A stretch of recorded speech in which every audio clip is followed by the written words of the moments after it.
एकलव्य की गुरु भक्ति। आचार्य द्रोण राजकुमारों को धनुर्विद्या की विधिवत शिक्षा प्रदान करने लगे। उन राजकुमारों में अर्जुन के अत्यंत प्रतिभावान तथा गुरुभक्त होने के कारण वे द्रोणाचार्य के प्रिय शिष्य थे। द्रोणाचार्य का अपने पुत्र अश्वत्थामा पर भी विशेष अनुराग था, इसलिए धनुर्विद्या में वे भी सभी राजकुमारों में अग्रणी थे। किंतु अर्जुन अश्वत्थामा से भी अधिक प्रतिभावान थे। एक रात्रि को गुरु के आश्रम में जब सभी शिष्य भोजन कर रहे थे, तभी अकस्मात हवा के झोंके से दीपक बुझ गया। अर्जुन ने देखा अंधकार हो जाने पर भी भोजन के कौर को हाथ मुंह तक ले जाता है। इस घटना से उन्हें यह समझ में आया कि निशाना लगाने के लिए प्रकाश से अधिक अभ्यास की आवश्यकता है, और वे रात्रि के अंधकार में निशाना लगाने का अभ्यास करना आरंभ कर दिया। गुरु द्रोण उनके इस प्रकार के अभ्यास से अत्यंत प्रसन्न हुए। उन्होंने अर्जुन को धनुर्विद्या के साथ ही साथ गदा, तोमर, तलवार आदि शस्त्रों के प्रयोग में निपुण कर दिया।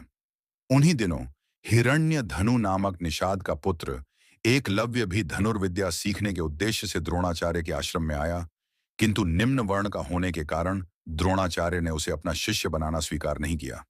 निराश होकर एकलव्य वन में चला गया। उसने द्रोणाचार्य की एक मूर्ति बनाई और उस मूर्ति को गुरु मानकर धनुर्विद्या का अभ्यास करने लगा। एकाग्र चित्त से साधना करते हुए अल्पकाल में ही वह धनुर्विद्या में अत्यंत निपुण हो गया। एक दिन सारे राजकुमार गुरु द्रोण के साथ आखेट के लिए उसी वन में गए, जहां पर एकलव्य आश्रम बनाकर धनुर्विद्या का अभ्यास कर रहा था। राजकुमारों का कुत्ता भटक कर एकलव्य के आश्रम में जा पहुंचा। एकलव्य को देखकर वह भौंकने लगा। इससे क्रोधित होकर एकलव्य ने उस कुत्ते पर अपना बाण चला चलाकर उसके मुंह को बाणों से भर दिया। एकलव्य ने इस कौशल से बाण चलाए थे कि कुत्ते को किसी प्रकार की चोट नहीं लगी, किंतु बाणों से बंध जाने के कारण उसका भौंकना बंद हो गया। कुत्ते के लौटने पर जब अर्जुन ने धनुर्विद्या के उस कौशल को देखा, तो वे द्रोणाचार्य से बोले, हे गुरुदेव, इस कुत्ते के मुंह में जिस कौशल से बाण चलाए गए हैं, उससे तो प्रतीत होता है कि यहाँ पर कोई मुझसे भी बड़ा धनुर्धर रहता है। अपने सभी शिष्यों को लेकर द्रोणाचार्य एकलव्य के पास पहुंचे और पूछे, हे वत्स, क्या ये बाण तुम्ही ने चलाए हैं? एकलव्य के स्वीकार करने पर उन्होंने पुनः प्रश्न किया, तुम्हें धनुर्विद्या की शिक्षा देने वाले कौन हैं? एकलव्य ने उत्तर दिया, गुरुदेव, मैंने तो आपको ही गुरु स्वीकार करके धनुर्विद्या सीखी है। इतना कहकर उसने द्रोणाचार्य की उनकी मूर्ति के समक्ष ले जाकर खड़ा कर दिया। द्रोणाचार्य नहीं चाहते थे कि कोई अर्जुन से बड़ा धनुर्धारी बन पाए।